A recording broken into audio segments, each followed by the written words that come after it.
Santé. Shalom à tout le monde. Voilà, on se retrouve sur l'île Mode. On est très content. Je rappelle que vous pouvez vous acquitter de la mitzvah de Kapara en cliquant sur le lien qui s'affiche pour faire la Kapara, le mina qu'on a de faire avant Kippour.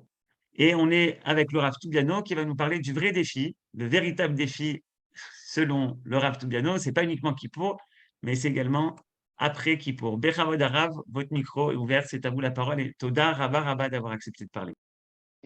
D'abord, je profite de l'occasion pour souhaiter à toutes et à tous une très bonne année, une très bonne santé et de très bonnes décisions et que Dieu nous aide pour continuer dans le processus de délivrance qui a déjà commencé depuis 150 années. Je profite de l'occasion aussi pour remercier l'équipe de Johan qui travaille dur pour essayer de propager la Torah. Que Dieu l'aide et lui donne le temps et la bracha pour continuer pendant de longues années. Nous allons aujourd'hui essayer de nous préparer correctement à la fête de Kippour. La fête de Kippour est une fête où il y a énormément de dimensions. Je n'ai pas la prétention dans le cours de toutes les toucher. Je vous dis par exemple un domaine que je ne pourrai pas traiter aujourd'hui avec vous, c'est le Kohen Gadol, le jour de Kippour. C'est un sujet que l'on doit traiter absolument, mais ce sera dans une autre occasion. Je me permets de rappeler à tous et à toutes que l'on se doit d'être à l'écoute de nos médecins et que l'on devra écouter et faire exactement ce que les médecins nous proposent. Et personne ne devra jeûner s'il n'a pas les capacités de jeûner. Je me permets aussi d'attirer l'attention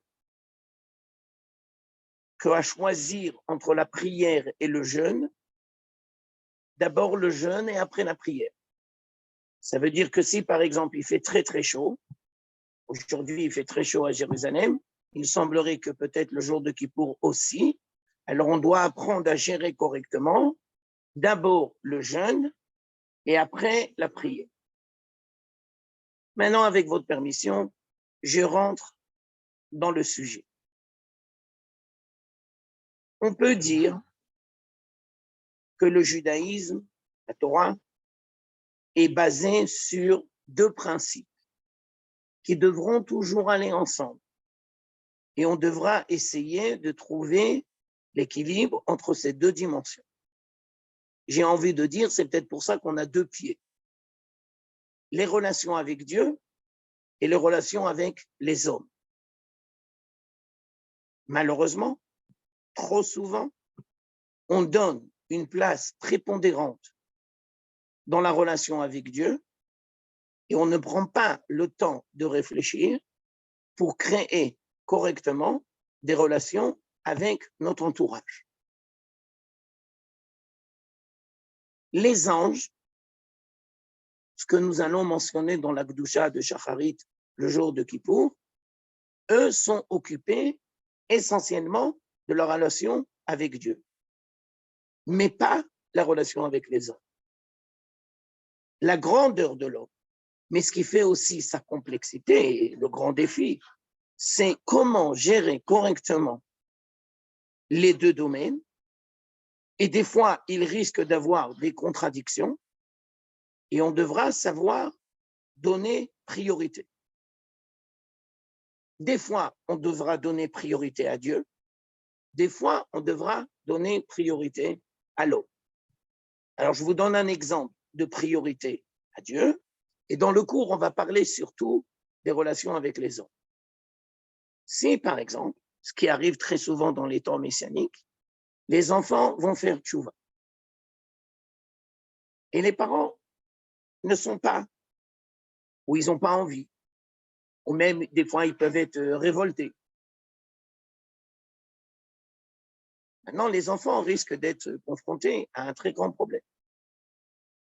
La cacheroute, le Shabbat et d'autres questions. Alors, est-ce que, au nom du respect des parents, on peut transgresser le Shabbat? Réponse, en aucun cas. Bien entendu, on devra avoir la sagesse d'expliquer correctement aux parents. Et si les jeunes font tchouva et que des fois, parce qu'ils sont jeunes, alors ils ne savent pas expliquer correctement, ils seront tenus d'être pris en charge par des sages plus âgés qu'eux et plus expérimentés qu'eux pour pouvoir expliquer aux parents correctement. Mais je donne cet exemple dans le sens où il y a une contradiction entre la relation avec Dieu et la relation avec l'homme, et dans ces cas-là, on devra donner priorité à la relation avec Dieu. Bien entendu, je le répète, ça ne veut pas dire que les enfants doivent porter atteinte à leurs parents. Non, ils devront apprendre à expliquer correctement. Mais vous avez bien compris que le plus grand défi du Kippour, ce n'est peut-être pas le jour de Kippour en lui-même. Le plus grand défi de Kippour, c'est le lendemain de Kippour. Ça veut dire, le jour de Kippour est un peu extrême. Il sort de l'ordinaire. On ressemble presque à des anges. On ne mange pas, on ne boit pas. Tout le monde matériel est annulé. Les rues sont comme elles devraient être. Ça veut dire le calme complet, pouvoir permettre à l'homme une introspection. Mais vous comprenez aussi que la vie, ce n'est pas le jour de Kippour. On est tenu de faire Kippour parce que dans le courant de l'année, on est tombé dans les extrêmes. On en a trop fait, ou pas correctement, ou pas assez. Alors Dieu nous donne un conseil. Toutes les mitzvot, ce sont des conseils. C'est comme ça que le Zohar explique le mot mitzvah. Mitzvah, ça s'appelle etza, conseil. C'est un conseil que Dieu te donne. Ne vois pas dans la mitzvah uniquement une obligation ou un ordre, mais vois plutôt dans la mitzvah un conseil. D'abord, c'est une approche beaucoup plus positive, et puis en plus, ça va te permettre de comprendre le rationnel qui se cache derrière la mitzvah, ce que l'on doit chercher pour pouvoir faire la mitzvah correctement. Alors, à la base, Dieu nous dit, vous pouvez et vous devez évoluer pendant toute l'année, je vous fais confiance, mais je sais que vous allez faire des erreurs, et je sais que vous allez tomber dans les extrêmes. Alors, j'ai prévu un remède qui s'appelle le jour de Kippour. Et le jour de Kippour, on va passer à l'autre extrême. Mais vous avez compris que le but, c'est de revenir vers la voie du milieu.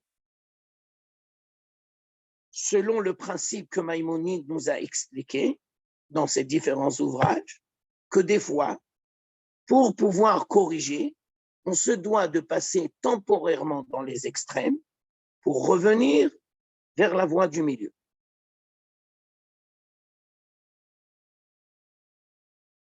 Je vous donne une illustration.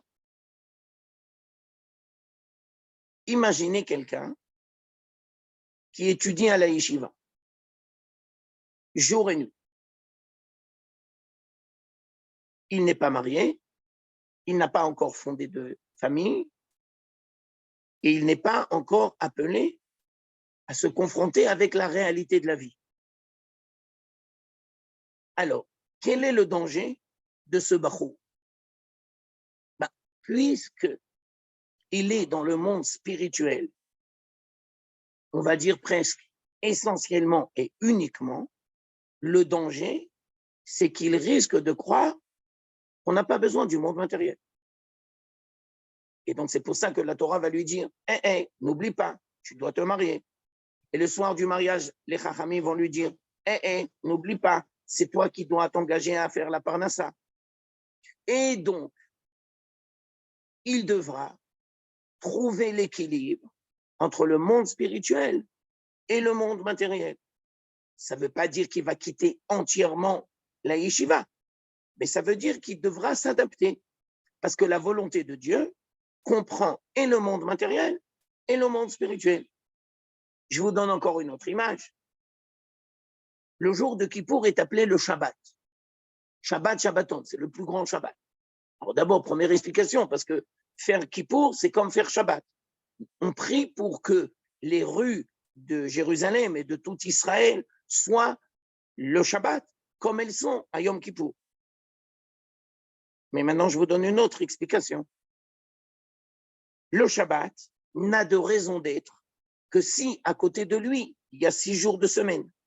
6 jours de semaine et un Shabbat.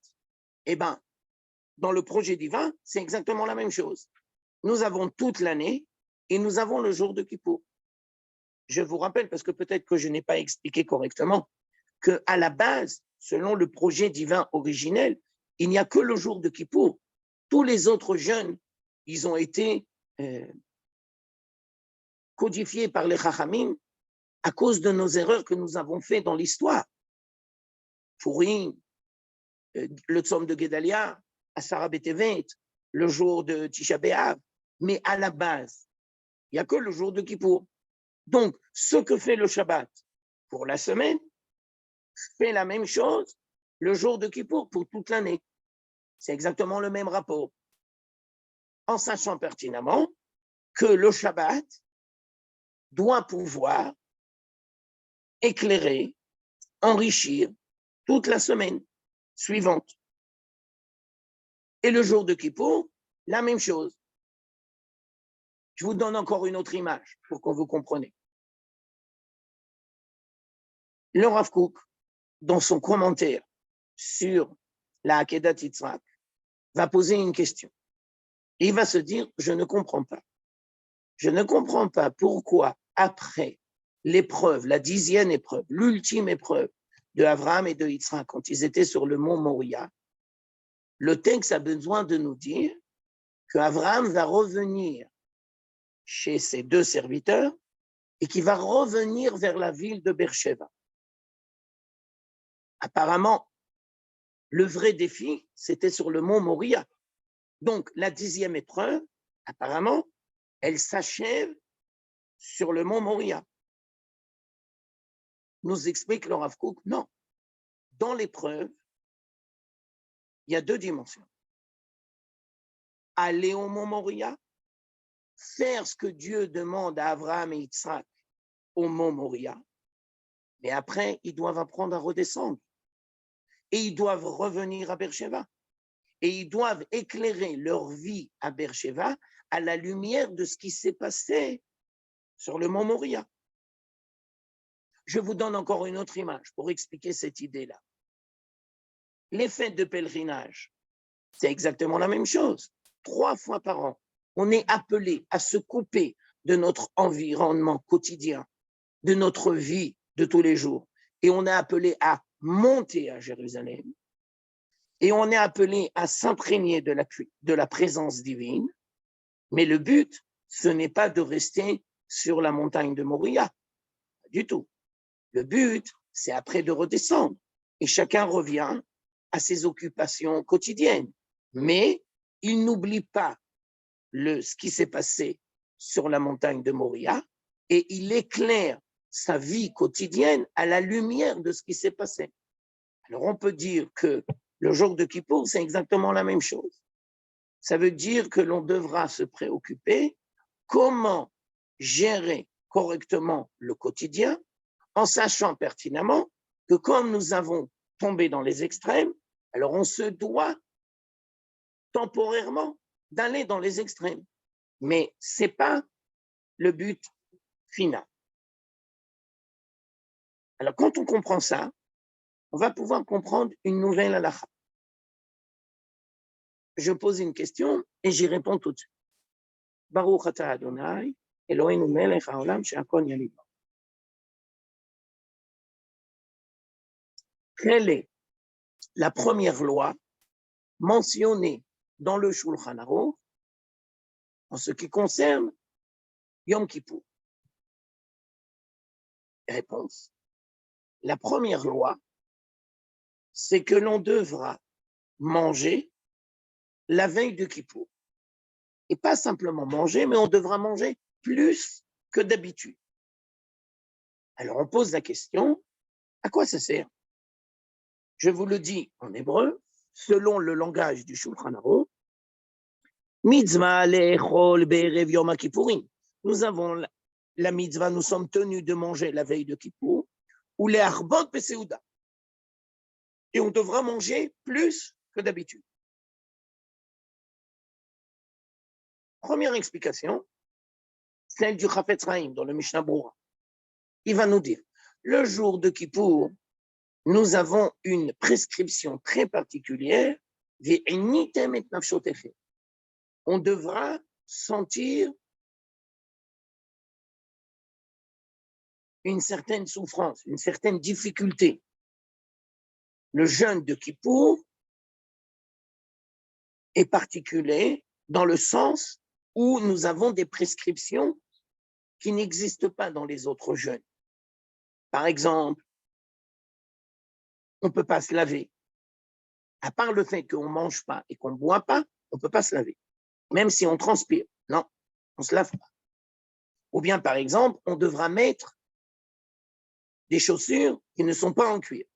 Donc, quand on va marcher, on va sentir le sol. C'est la prescription qui est marquée dans la Torah, je ne suis pas sûr de savoir bien traduire en français correctement, mais je vous explique l'idée.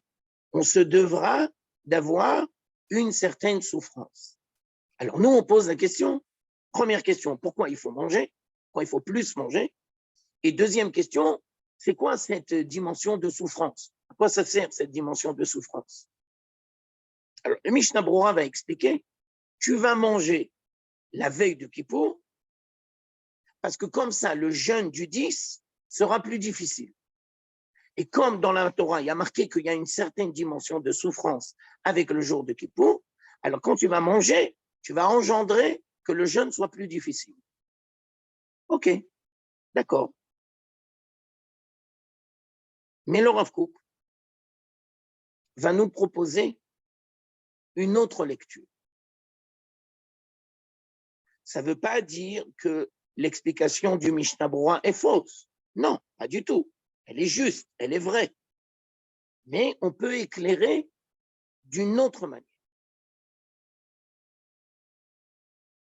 Dans un processus de Teshuvah, on se doit de savoir qu'il y a toujours 3 étapes. Première étape, je prends conscience que j'ai fait une erreur. Ah bah ouais. Tant que la personne ne prend pas conscience qu'elle est malade, elle ne peut pas commencer un processus de guérison. C'est vrai pour le corps, c'est encore plus vrai pour l'âme et le comportement. Donc, la première étape, c'est prendre conscience qu'il y a un dysfonctionnement. Tant que je n'en prends pas conscience, je ne peux pas avancer. Par exemple, Dieu nous a fait un cadeau, en tout cas pour la guérison du corps, que quand il y a un dysfonctionnement, il y a la fièvre. Donc la fièvre me ferait prendre conscience qu'il y a un dysfonctionnement dans le corps.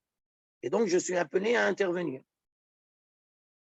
Dans l'âme, dans le comportement, c'est un peu plus compliqué.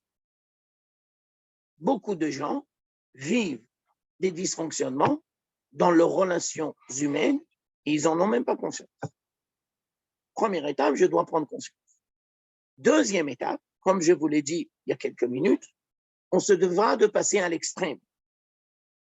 Se devra de passer à l'extrême de manière temporaire pour justement prendre conscience et essayer de réfléchir et essayer de ne pas recommencer la faute.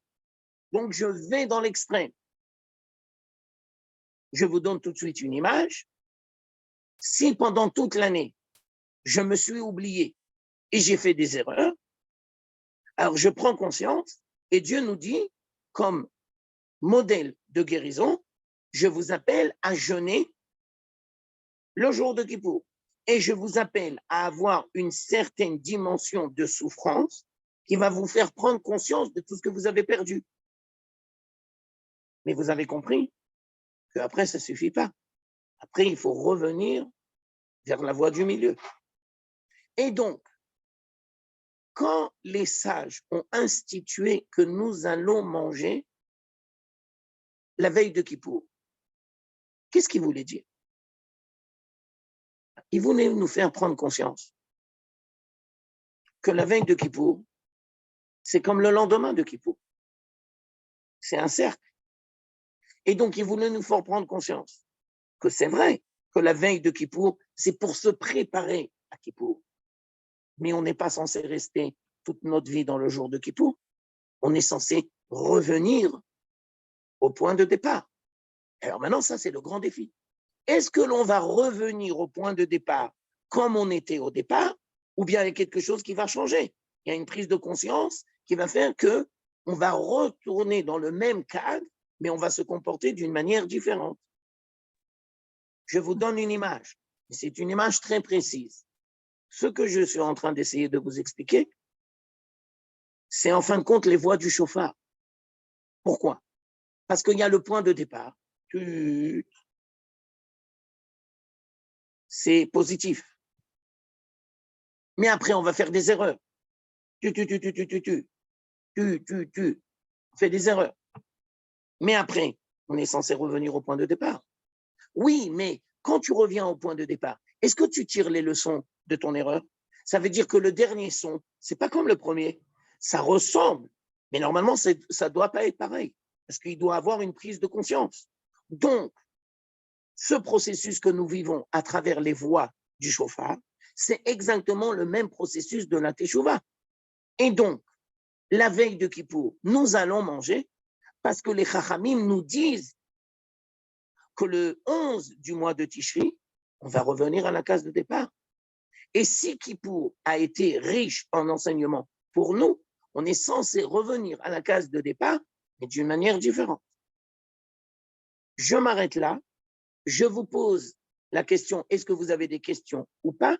Et après, je voudrais passer à la deuxième partie du cours.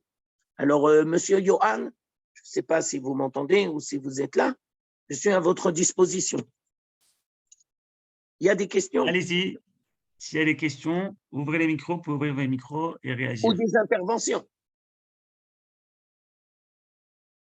C'est important, les amis. Le Rav Toubiano tient au fait qu'il y ait des questions, des réactions. Donc, si vous pouvez. Bon, on continue. On continue. D'accord. Monsieur Johan, excusez-moi de vous déranger, je ne voudrais pas faire une erreur. À ma montre, il est 11h30 et mon cours est censé se terminer à midi moins le quart, n'est-ce pas? C'est vrai ce que je dis? Quart, si vous pouvez un peu plus. Et nous, on est... Non, je mets les points exprès sur les i parce que je sais que j'ai d'autres obligations et donc je ne peux pas. Je peux encore peut-être 5 minutes après, mais pas plus. Alors maintenant, je peux poser une question, je suis Meira. Oui, avec grand plaisir. On vous écoute, madame. Shalom Arabe, on se connaît de Oriat, n'est-ce pas? N'est-ce pas?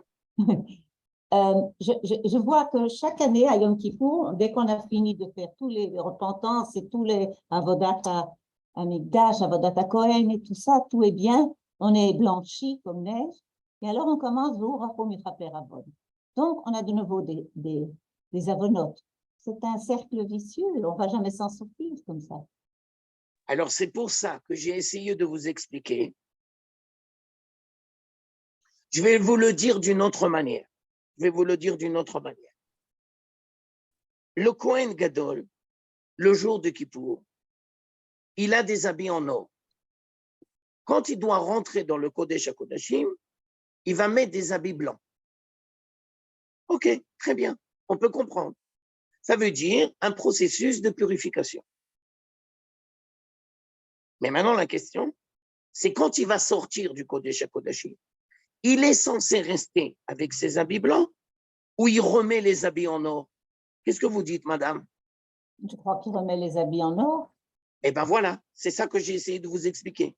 Mais si la rencontre avec la purification du Kodesh HaKodashim s'est fait correctement, quand il va revenir dans le quotidien, ça veut dire les habits en or, il est censé revenir à la case de départ, mais pas de la même manière, parce qu'il y a eu un changement. Vous comprenez? Il y a quelque chose qui s'est passé en lui. C'est comme si, par exemple, je vous ai donné comme image, On va 3 fois à Jérusalem en fête de pèlerinage. Mais on n'est pas censé rester à Jérusalem sur le mont du Temple toute notre vie. On s'imprègne de la présence divine, on prend conscience, on change, et donc on va revenir à la case départ, mais d'une autre manière. Vous comprenez ce que j'ai voulu dire? J'essaie, oui, merci. Je vous en prie. Alors maintenant, avec votre permission, je voudrais vous raconter une histoire qui est mentionnée dans la Gemara, dans le traité de Ketubot. Je vous dis tout de suite, c'est une histoire difficile, douloureuse, mais je pense que l'on peut apprendre de cette histoire énormément de principes. Et je dis tout de suite, en guise d'introduction, que cette histoire s'est passée la veille de Kippour. Et bien entendu, vous avez compris, ce n'est pas un hasard si ça s'est passé la veille de Kippour. Alors, dans un premier temps, je vais vous le dire en hébreu et je vais vous traduire. Rav Rachumi, aya matsui lifne rabba bemechoza, ve'aya ragil, she'aya ba lebeito kol erev yom kippourim. Il s'agit d'un sage qui s'appelle Rav Rachumi et il avait l'habitude d'étudier la Torah loin de la maison, chez son maître, qui s'appelle Rava. Et il avait, avec son épouse, fixé qu'il peut rester à la yeshiva pendant toute l'année, mais il se doit de revenir la veille de Kippour à la maison. Et la femme lui a dit, il n'y a pas de problème, tu peux y aller, mais je te demande de revenir la veille de Kippour. Le texte continue. Yom echad mashra oto ha'alacha. Une année, la veille de Kippour, il s'est tellement imprégné de son étude qu'il s'est oublié. Mashra oto ha'alacha. Il s'est investi dans son étude. Le texte continue. Aïta metzapa ishto. Sa femme l'attend. Arshav ba. Et sa femme, dans cette attente-là, était sûre qu'il allait venir, parce qu'ils ont fixé. Et chaque année, il sait qu'il doit venir à la maison la veille de Kippour. Et maintenant arrive la première tragédie. Loba, cette année-là, il n'est pas rentré. Khalsha da'ata. Elle a eu une faiblesse tellement profonde, nafla dimata me'ena. Et elle a commencé à pleurer. Le texte continue et nous dit, Aya Yoshev Bagal, au même moment, ce monsieur Rav Rachumi, qui étudiait la Torah sur le toit, Nafal Agag, le toit s'est effondré, Met Tarta, et il est mort. Premier enseignement,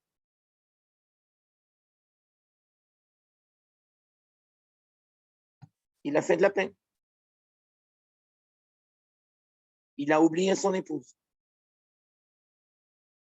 La veille de Kippour. Et je voudrais aller plus loin, s'il vous plaît, dans notre analyse. Premier enseignement. Dans le monde que Dieu a créé, on se doit de comprendre une distinction entre les causes proches et les causes éloignées. Les causes proches, tout le monde les voit, tout le monde les entend. On les voit, on les entend, c'est dans les nouvelles, c'est dans les journaux, c'est dans les livres d'histoire. Donc, si on avait posé la question à tous les gens qui étaient là-bas, mais pourquoi le Rav, il est mort? Tout le monde va dire, parce que le toit s'est effondré, il étudiait la Torah sur le toit s'est effondré, donc il est mort. Et c'est sûr que leur analyse à court terme est juste. Le toit s'est effondré et il est mort. Mais on se doit d'apprendre un autre principe. que, à part les causes proches, qui sont toujours connues, compréhensibles, visibles, il y a des causes éloignées. Et on ne voit pas toujours les rapports. Mais dans le monde que Dieu a fait, il y a un rapport, même si on ne le voit pas. Je vous donne un exemple pour illustrer ce que je viens de dire. Dans un premier temps, on ne voit pas le rapport. Si je vous dis 1492, ici je vous dis la Shoah, il n'y a aucun rapport. Ça c'est 1492 et ça c'est la Shoah. Il y a 500 ans qui les séparent. Oui, mais vous avez peut-être compris. 1492, c'est la découverte de l'Amérique. Pour les Juifs qui étaient en Europe, heureusement qu'ils avaient l'Amérique, parce qu'ils ont pu être sauvés, ceux qui sont partis là-bas. Ça veut dire que dans le monde que Dieu fait, on ne voit pas toujours les liens. Et des fois, c'est très difficile. Et des fois, on n'y comprend rien. Mais cette histoire, elle est là pour nous dire, le toit est tombé parce qu'il a fait de la souffrance à sa femme. Et on peut voir dans le texte qu'il y a une allusion, Nafla dim'ata, les larmes sont tombées, au même moment, le toit est tombé. Bien sûr. Le toit est tombé, c'est une cause matérielle. La femme est tombée en pleurs, c'est une cause morale. Le jour de Kippour est là pour nous apprendre qu'il y a des liens entre le monde matériel et le monde moral. Et normalement, je me permets de poser comme question une nouvelle question. Mais pourquoi il a besoin d'étudier sur le toit? Normalement, on n'étudie pas sur le toit, on étudie dans la maison d'études, avec tout un entourage. Alors on va dire, étudier sur le toit, on peut le comprendre au sens propre. Ça veut dire qu'il ressentait le besoin, des fois, d'être seul avec lui-même et d'approfondir. Il avait besoin d'un calme que dans la maison d'études, il ne pouvait pas trouver. Alors on va dire tout de suite, ça c'est légitime. Oui, c'est légitime. À condition que, il y a deux conditions. Si c'est temporaire, ok. Mais si tu te coupes entièrement de ton entourage, ça c'est très dangereux. Et je continue. Et si tu vas te couper de ton entourage et que tu vas oublier ton épouse, la veille de Kippour, ça c'est pas possible. Et au nom de ton étude, tu ne peux pas et tu ne dois pas engendrer de douleur chez ton épouse. Donc, on va dire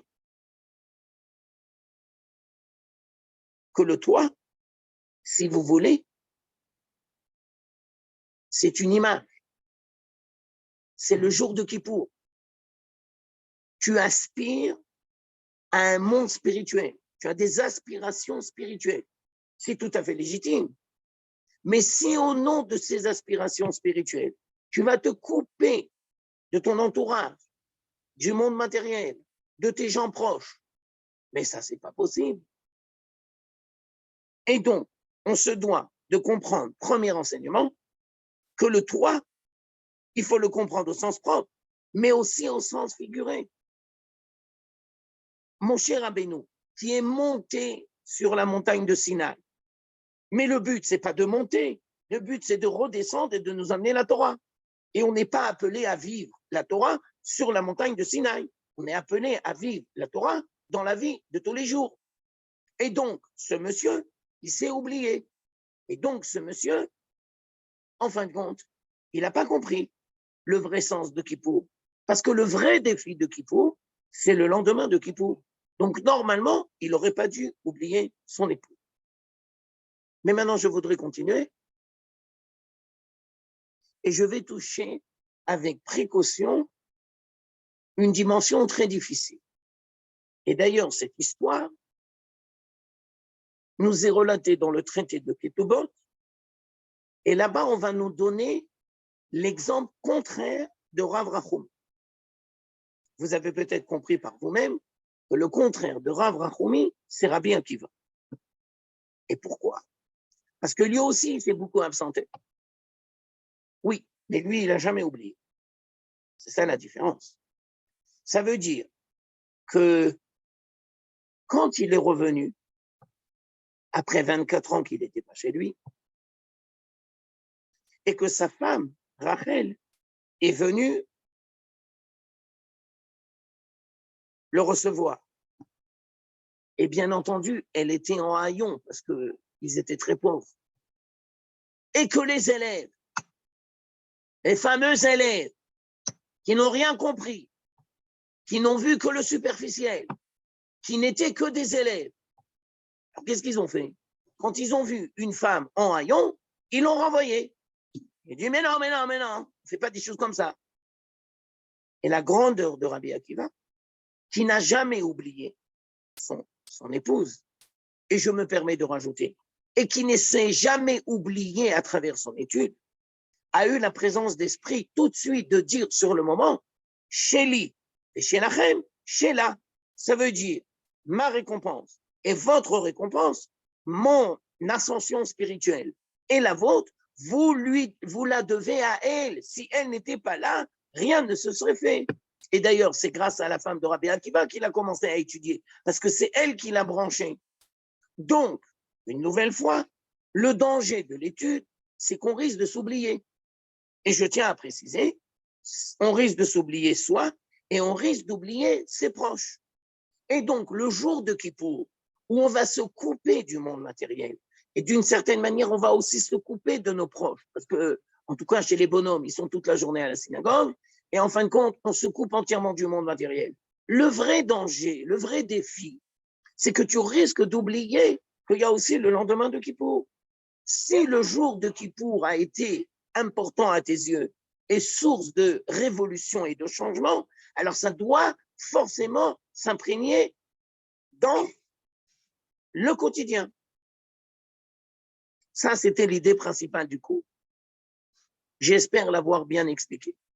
Je me permets de vous dire, entre parenthèses, que Johan m'a demandé, mais moi, j'aime pas tellement les cours en Zoom parce que je ne sais pas exactement où, quoi, comment, de quelle manière, est-ce que vous pigez, est-ce que j'explique bien ou pas. J'ose espérer que j'ai bien expliqué. Mais maintenant, je voudrais terminer avec une autre dimension qui est marquée là-bas dans la Gemara de Ketubot.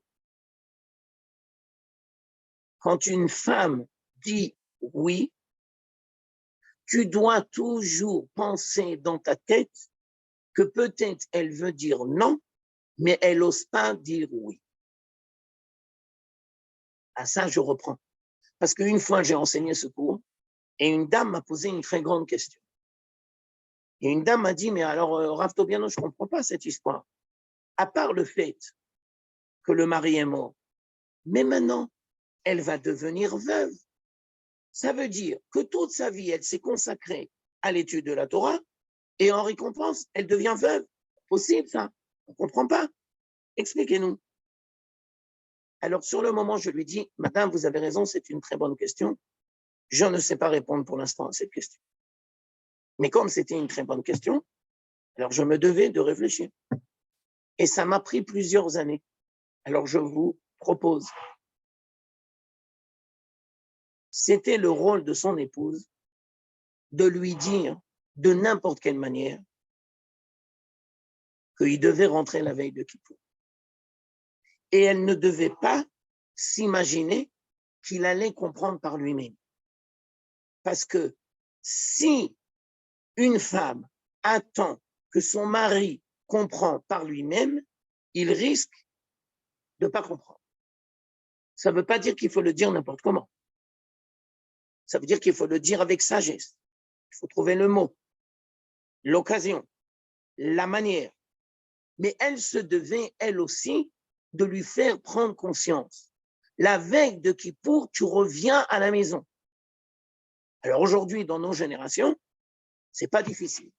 Il y a le WhatsApp, il y a le téléphone, il y a les envoyés, il y a 1000 manières.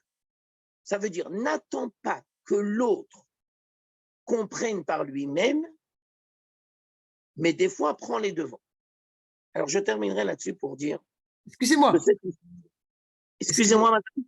Oui, merci, Rav. Est-ce que vous pouvez répéter juste la phrase en français quand une femme dit oui? Quand une femme dit oui, ça veut dire qu'elle pense non. Ça veut dire j'ai le droit d'imaginer que peut-être elle pense non, mais elle n'ose pas le dire. Parce qu'elle a peur du comportement de la personne en face ou qu'elle a peur des conséquences. Alors, elle préfère se taire. Mais elle va se bouffer de l'intérieur. Alors, je voudrais terminer là-dessus. Le grand défi de Kippour, ce n'est pas les relations avec Dieu. C'est sûr que les relations avec Dieu, on doit demander pardon et on doit essayer de faire correctement toutes les mitzvot, Birkat Hamazon, Shabbat, la prière, etc. Bien entendu. Je ne suis pas là pour dire qu'il ne faut pas aussi réfléchir dans les mitzvot Ben Adam Lamakom. Mais le vrai défi de Kippour, j'ai envie de vous dire, c'est les relations humaines. Et c'est là où on fait plus d'erreurs. Et donc, on doit apprendre à dire correctement, au bon moment, les choses. Si on ne sait pas les dire correctement au bon moment, alors on doit apprendre à les dire plus tard. Alors, une fois, j'ai donné un cours et quelqu'un m'a dit, Rav Tobiano, je me dois d'être sincère. Je ne suis pas capable de demander pardon parce que la personne m'a fait trop mal. Et donc, maintenant approche le jour de Kippour et je ne sais pas quoi faire. Et ne me demandez pas de dire pardon parce que je sais que ce n'est pas sincère de ma part. Alors d'abord, j'ai dit, je vous remercie de votre sincérité. Et je lui dis, est-ce que vous pensez que vous êtes capable de prier et de demander à Dieu qu'il agence les choses pour que dans les temps prochains, la situation s'améliore? Vous ne pouvez pas savoir comment, vous ne pouvez pas savoir de quelle manière, vous ne pouvez pas savoir qui va faire le premier pas, mais est-ce que vous êtes prêt à envisager peut-être que la solution s'améliore? Est-ce que vous êtes prêt à prier pour ça? Alors, elle m'a dit oui. Alors, je lui ai dit, alors priez pour que ça s'améliore. Ça veut dire que dans les relations humaines, on a tous une part de responsabilité. Pas trop ni moins, on a tous une part. Alors que Dieu nous aide à trouver quelle est notre part de responsabilité et qu'on essaye de le faire correctement. Et dans les situations qui sont très difficiles, où on sait que momentanément, on n'a pas de solution, eh ben, on demande à Dieu qu'il nous aide et que nos prières soient exaucées. Je tenais à vous remercier. Vous avez peut-être des questions ou des interventions. Sinon, alors je vous souhaite une très bonne continuation, une très bonne année. Et une nouvelle fois, merci à Yohan et à toute sa direction. Merci beaucoup. Toda Rabba. Merci beaucoup, Rav Tobiano, pour votre temps, pour vos enseignements. Il y a une question, une dernière question? Je n'ai pas de question, mais je voulais remercier le Rav Tobiano parce que c'est voilà, c'est une vue de la vie. Bon, je suis plus âgé, mais ça correspond tout à fait. Et l'intérêt, c'est de dire qu'il donne. Souvent, on a l'appréhension de ce qui est dit. Évidemment, on l'a vu, on l'a expérimenté, on l'a compris.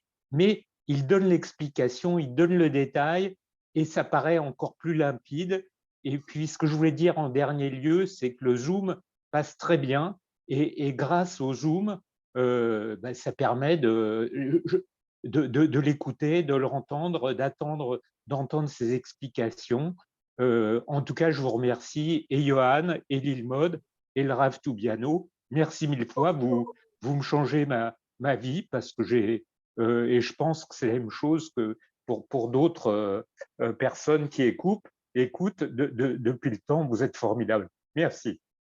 Alors, je tenais d'abord à vous remercier, monsieur. C'est toujours très agréable de recevoir des compliments. Je me permets aussi de vous dire que ce texte-là, je le travaille depuis 20-25 ans, donc c'est pas sorcier.